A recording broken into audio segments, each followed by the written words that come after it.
हाय, hello, नमस्कार. कशात सर्वजण मस्त आणि मजेतच असाल. मी काजल तुम्हा सगळ्यांचं परत एकदा आपल्या आजच्या व्हिडिओमध्ये अगदी मनापासून स्वागत करते. सगळ्यात पहिले तर तुम्हाला सगळ्यांना खूप सारे थँक्यू कारण इतके छान छान बर्थडे विशेस तुम्ही दिले. आणि खरं तर खूप साधा सिंपल आम्ही बर्थडे म्हणजे सेलिब्रेट केला होता. असं काही नसतं जे जनरली आपल्या घरात असतं ना, तसंच आमचाही बर्थडे साजरा झाला होता. त्याच्यानंतर हा आजचा आहे स्पेशल दिवस दुसरा. तर आज मी साड्यांचं माझं दुसरं मोठं पार्सल मागवलेलं आहे. याच्या आधी जो मी माल मागवलेला होता, अक्षरशः एका दिवसामध्ये संपला होता. म्हणजे जी बांधणीची साडी वगैरे जी आहे किंवा जी मी डेली यूजची घरी वापरत होते ना गावाकडे, तर ती साडीचा तर व्हिडिओ बनवायच्या आधीच त्या साड्या सेल झाल्या होत्या. मग म्हटलं चला यावेळेस थोडंसं जास्ती क्वांटिटी मागूया. मागच्या वेळी मी प्रत्येकाचा एक एकच सेट घेतला होता, पण यावेळेस म्हटलं की 2-2, 3-3 सेट घेऊयात. म्हणजे मागच्या मागच्या वेळी छान सपोर्ट भेटला होता. यावेळीसुद्धा भेटावा अशी अपेक्षा आहे. कारण परत खूप भीती वाटते, मनातून खूप दचक लागलेली असते, की एवढं पैसे आपण इन्व्हेस्ट केले, फायदा होईल की नाही, कसं चालेल, थोडंसं भीती असते. पण मला मागच्या वेळी खूप छान चाललं होतं, त्याच्यामुळे असं वाटतंय की यावेळेससुद्धा तुम्ही लोकं खूप भारी सपोर्ट करणार आहे. आणि आपल्या आता जे 1-1, 2-2 पार्सल येत आहेत ना, तर ह्याच्याऐवजी आपण टेम्पो टेम्पो भरून माल कसा येईल ना, याकडेच लक्ष द्यायचं आहे. आणि ज्या मैत्रिणी माझ्यासोबत रिसेलिंग करतात ना, म्हणजे ज्या माझ्या साड्या आहेत ना, त्या सेल करतात, तर त्यांचाही खूप छान फायदा होतो आहे. त्यांनाही काहीतरी पैसे मिळत आहेत थोडेफार का असेना घरी बसून, याचाही मला खूप आनंद आहे. तुम्हालासुद्धा रिसेलिंगसुद्धा साड्या करायच्या असतील ना, तर तुम्ही माझ्या ग्रुप ॲड करू शकता. अगदी ह्या ज्या साड्या आहेत ना, ते अगदी स्वस्तात मी तुम्हाला रिसेलिंगला देत असते. आणि कसं असतं, स्वस्ताकडे बघायचं नाही. तुम्हाला मी सांगते, माझ्याकडे ना, मी इथंच राहते, तुम्हाला माहीतच आहे सुरतची ते. माझे खूप जण ओळखीचे आहेत आणि मी खूप जणांकडून सॅम्पल पीस घेतला एक, एक, एक, एक. सेम रंगोली सिल्क साडी हां, खूप जणांकडून घेतली. प्रत्येकाच्या साडीमध्ये खूप जास्त डिफरन्स होता. कुणाचं फ्लावर्स एकदम फेंट फेंट, जसं डार्क पिंक नाही, कुणाचं रेडच आहे, कुणाचं म्हणजे खूप फरक होता सगळ्या क्वालिटीमध्ये. त्याच्यामुळे पैशावरती कधी पण जायचं नाही, क्वालिटीवरती जायचं. आणि माझ्या शक्यतो साड्या जास्तीत जास्त म्हणजे ना, हॅपी कस्टमरच असतात. आता 1-2 काही डॅमेज निघाली, डॅमेज तर निघत नाही, आम्ही चेक करून देतो. पण तरीसुद्धा कधी-कधी काय माहीत, कधी-कधी सुद्धा कडून बरं का, कस्टमरकडून सुद्धा बरं का, की कट वगैरे लागतो कैचीचा आणि मग ते आपल्यावरती ब्लेम करतात. अशा वेळी आपलं खूप नुकसान होतं. पण ठीक आहे, आता हे सगळं करावं लागतं. छोटा बिझनेस म्हटलं की करावंच लागतं. तर झुमका पैठणीचा खास मी स्टॉक घेतलेला आहे. एवढी सुंदर झुमका पैठणी आहे ना, मला बघता क्षणी मी तर अक्षरशः त्या झुमका पैठणीच्या अगदी प्रेमात पडली, इतकी भारी. तर सध्या मी हा एकच पीस सॅम्पलसाठी घेतला होता, ज्यांच्याकडून मी साड्या ऑर्डर केल्या त्यांच्याकडून. आणि ही साडी इतकी आवडली की आता मी त्याच्यातून स्टॉक घेईल, मागवेन. पण सध्या मी बघूयात कोणते कोणते कलर आपल्याला भेटत आहेत त्याच्यावरती. पण सगळ्यात कमी रेट आपल्याकडे असणार झुमका पैठणीचा, हाय क्वालिटी साड्या पण देणार आहे. त्याच्यामुळे मला नक्की सपोर्ट करा. आणि सगळ्याजणी घरी तर साड्या नेसतात, त्यामुळे डेली यूजची का होईना पण एक एक साडी घेण्याचा माझ्याकडून प्रयत्न करा, जेणेकरून मलाही खूप भारी वाटेल. आपल्या साड्या एकदम कमी किमतीच्या आहेत आणि आज मी जास्त करून डेली यूजच्या आणलेल्या आहेत. बऱ्याच जणांनी मी गावाकडे ज्या साड्या नेसली बांधणीच्या म्हणा किंवा बाकीच्या, इतक्या विचारलं ना, खूप विचारलं. त्याच्यामुळे म्हटलं चला आपण डेली यूजच्या जरा क्वांटिटी माल घेऊयात. म्हणून मग एक बॉक्स मी फुल डेली यूजचा घेतलेला होता आणि एक मग आरीवरच्या ब्लाऊजचा घेतलेला आहे. आणि बाकीच्या तर आपल्याकडे ते नारायणपेठ असेल, राजलक्ष्मी असेल, बऱ्याचशा काठापदराच्या खूप क्वांटिटी आहे घरामध्ये. आणि रुद्रचे पप्पा खूप ओरडतात कारण की इतक्या साड्या आहेत ना, की ते बोलत आहेत तुझं नुकसानच होत आहे, अकाउंटला पैसे वाढायच्या ऐवजी तू कमीच करत आहेस असं म्हणत आहे ते. पण मला असं वाटतं आधी थोडंसं इन्व्हेस्ट करावं लागेल, तरच आपल्याला फायदा होईल वगैरे. तर बघूयात आता. तर आज मी करत होती इथं कटिंग, जे आपले राहायचे महाशिवरात्रीचे ब्लाऊज आहेत ना, तर तेच मी इथं कट करते. त्याचीच ऑर्डर होती, म्हणजे आमच्या इथल्या बाजूच्याच आहेत काकी, तर त्यांचंच मी इथं कट करून घेत होती. त्यांचं आधी कट केलं आणि त्याच्यानंतर आता मी माझा आणि सानिकाचा ब्लाऊज इथं कट करून घेते. तर हे जे सिलाई नोवेल्टी ज्यांचे पॅटर्न आहेत ना, तर ते अजून मी यूज करते बरं का. ह्याची उंचीचा प्रॉब्लेम आहे, फक्त उंची कमी आहे. बाकी सगळं ऑल मला व्यवस्थित वाटतं. बाकी आपल्याला कसं आहे, आपण स्टिचिंग करतो तर काही गोष्टी आपल्याला त्या त्या पॉईंटवरती चेंज कराव्या लागतात. सगळंच काही सेम होत नसतं. म्हणजे समजा काही कमी जास्ती असेल तर आपल्याला ते ॲडजस्ट करूनही घ्यावं लागतं कधी कधी. त्यामुळे तेवढं समजलं पाहिजे करताना. तर आज मला फक्त पिको फॉल करायचे जवळ-जवळ 8-9 साड्या आणि मला त्याचं खूप टेन्शन आलेलं होतं. म्हणजे आज नाही, आता उद्याच करेन. आज तर हे होतच नाही. आता बराचसा लेट होत आला होता. साड्या आल्यामुळे त्याच्यामध्येच खूप वेळ गेला. साड्या व्यवस्थित लावून ठेवल्या, सगळं करून ठेवलं आणि मग आता मी इथं जेवण वगैरे करून मग कटिंगला घेतला होता ब्लाऊज. म्हटलं फक्त कटिंग करून घेऊया. उद्या सकाळी-सकाळी मग शिवून घेऊ, असं चाललं होतं. रविवारी महाशिवरात्र होती त्याच्यामुळे. तर चला आता प्रत्येक वेळीच ना प्रत्येक गोष्टच व्यवस्थित होते असं नसतं. आता ह्या ज्या मी आणल्या होत्या ना साड्या महाशिवरात्रीच्या, तर त्याचा ब्लाऊज होता ना तर थोडासा वरती म्हणजे जी पिंड आहे ना पाठीवरती यायच्या ऐवजी ती खूप खाली गेली होती. तर आपण प्रत्येक साडीवरती एक एक्स्ट्रा ब्लाऊज पीस दिलेला होता. त्याच्यामुळे ही साडी पर्सनली कस्टमरला खूप आवडली, कारण आधीचा साडीतला ब्लाऊज पीस होताच, त्याच्यासोबत आपण एक्स्ट्रा वेगळा असा एक सेपरेट दिला, जे न्यू बनवून आले होते ना ते. त्यामुळे मग कस्टमर खुश झाले. ज्या मोठ्या जाडजूड असतील त्यांचं, ज्यांचं बसत नसेल त्यांचे सुद्धा ब्लाऊज परफेक्ट बसले असतील, असे आपण नंतर ब्लाऊज पीस दिले होते. तर कधीच आपण असं करणार नाही की बाबा कस्टमरचं नुकसान होईल किंवा ॲडजस्ट करता येणार नाही, तर ते बघूनच सगळं केलं जातं. थोडंफार एखादं ॲड्रेस व्यवस्थित नसेल ना तर ते मागं पुढं पण होतं पार्सल.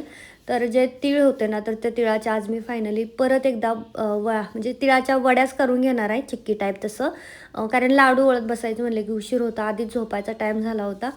म्हटलं त्याच्या आधी करूया, कारण होतं असं की नाही आत्ता करू उद्या करू असं म्हणत ना ढकलत जाते पुढे.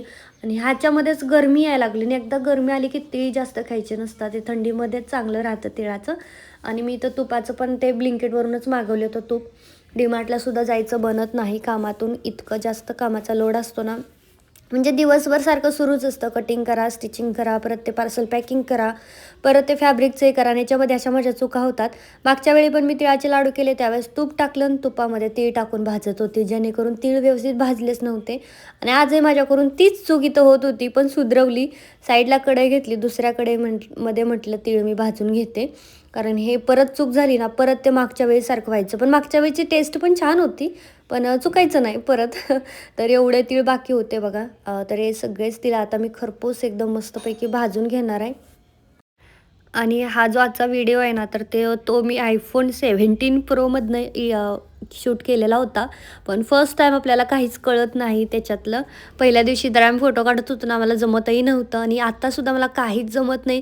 त्याच्यामुळे चुका होत असतील व्हिडिओमध्ये सुद्धा, व्हॉईस ओव्हर करताना पण काहीतरी गडबडी होत असणार आहे, कारण मला जमतच नव्हतं. मी पहिल्यापासून व्हिडिओ गुरू ॲप यूज करत होते आणि आता एकदम ह्या आयफोनमध्ये सपोर्टच करत नाही त्या ॲपला. जे आपले छोटे छोटे ॲप राहतात ना ह्याच्यामध्ये डायरेक्ट मोठे मोठे एडिटिंगचे ॲप घ्यावे लागतात, जे की आपल्याला जमत नाही पटकन.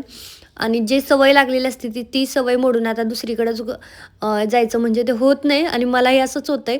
मी किती वेळचा एक व्हिडिओ माझा एक अर्ध्या तासाच्या आत एडिटिंग करून होतो, पण ह्या व्हिडिओला मी अक्षरशः 2.5 तास घालवलेत एडिटिंगला. मला जमतच नव्हतं. थोडंसं व्हॉईस ओव्हर केला की कटच व्हायचं, मध्ये कटच झालं तर ते लोडच होत नव्हतं. परत ते नेमकं झालं आहे का नाही व्हॉईस ओव्हर ते पण समजत नव्हतं. तरी सगळे प्रॉब्लेम येत होते. पण बघूयात. आणि खूप साऱ्या गोष्टी आहेत बरं का ज्या ह्याच्यामध्ये नाही आहेत. त्याच्यामुळे अँड्रॉईड फोन ना कधीही साधावाला चांगला, कारण त्याच्यामधून आपण क्विक शेअरमधून पटकन व्हिडिओ या मोबाईलमधून त्या मोबाईलमध्ये घेऊ शकतो. असं याच्यामध्ये होत नाही आहे. याला खूप टेन्शन आहे. आणि झोपून उठल्यानंतर असा काही धसका जर भेटला तर अक्षरशः कोलमडून जायला होतं आहे. इथं आम्ही साड्या रात्री सगळ्या व्यवस्थित ठेवल्या होत्या आणि कसं तिरकं झालं काही माहीत नाही. साड्या सगळ्या कपाटावरती घसरल्या पलीकडच्या आणि कपाट अक्षरशः मधूनच मोडलेलं होतं.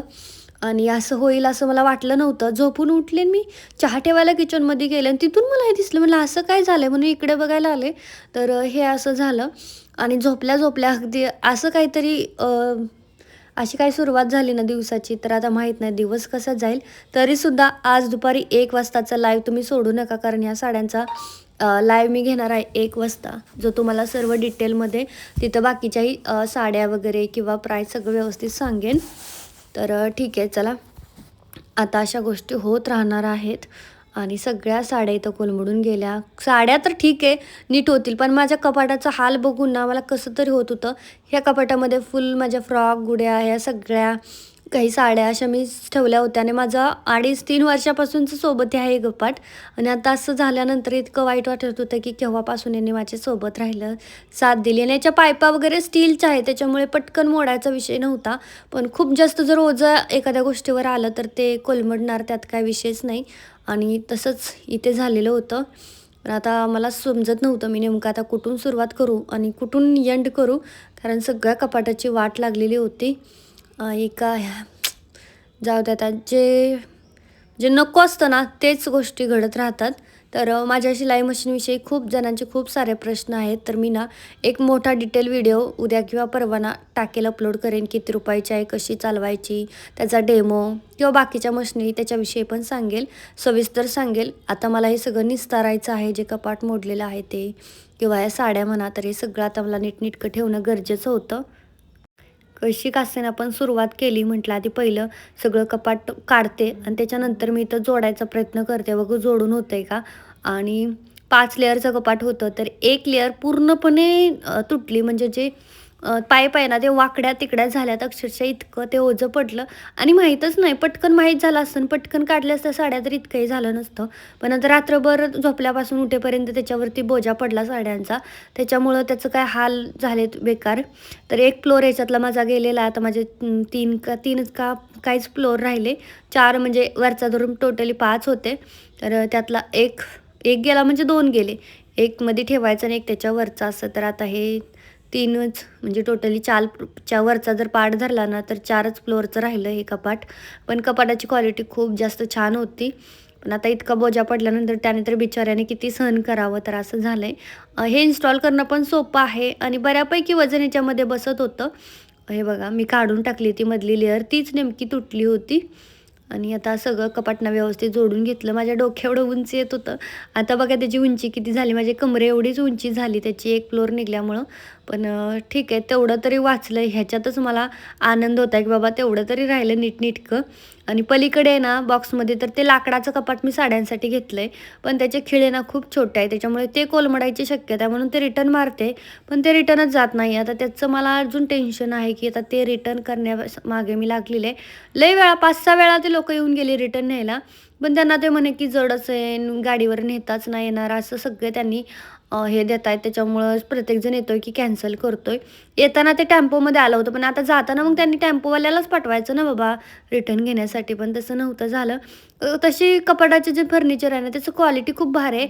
पण त्याचे जे खिळे आहेत ना ते खूप नाजूक खिळे आहेत. ते एवढं वजन नाही पेलू शकत, कपाट खूप जड आहे. आणि इतके छोटे-छोटे खिळे आहेत त्याचे, ते वजन नाही पेलणार. आणि दुसरी गोष्ट म्हणजे मी नंतर सगळ्यांची कमेंटवरून हा विचार केला की आपण जे लोखंडाचे राहतात ना, तर ते दुकानात वगैरे असतात शॉपमध्ये, तर तशा टाईपचे घेऊया. म्हणून मग मी तो विचार काढला होता. पण आता मला असं वाटते की हेच कपाट जोडावं लागतंय की काय, कारण आता बाहेरून का होईना जोडून घ्यावं लागेल. चला तर मग आजचा छोटासा व्हिडिओ इथंच थांबवते. भेटूयात पुढच्या व्हिडिओमध्ये. तोपर्यंत खुश राहा, मस्त राहा. आणि आज दुपारचा 1 वाजताचा लाईव्ह अजिबात मिस करू नका. छान छान साड्या मी तुम्हाला दाखवणार आहे, त्यामुळे भेटूयात 1 वाजता. तोपर्यंत व्हिडिओला लाईक करा, शेअर करा आणि चॅनलला सबस्क्राईब करा. बाय.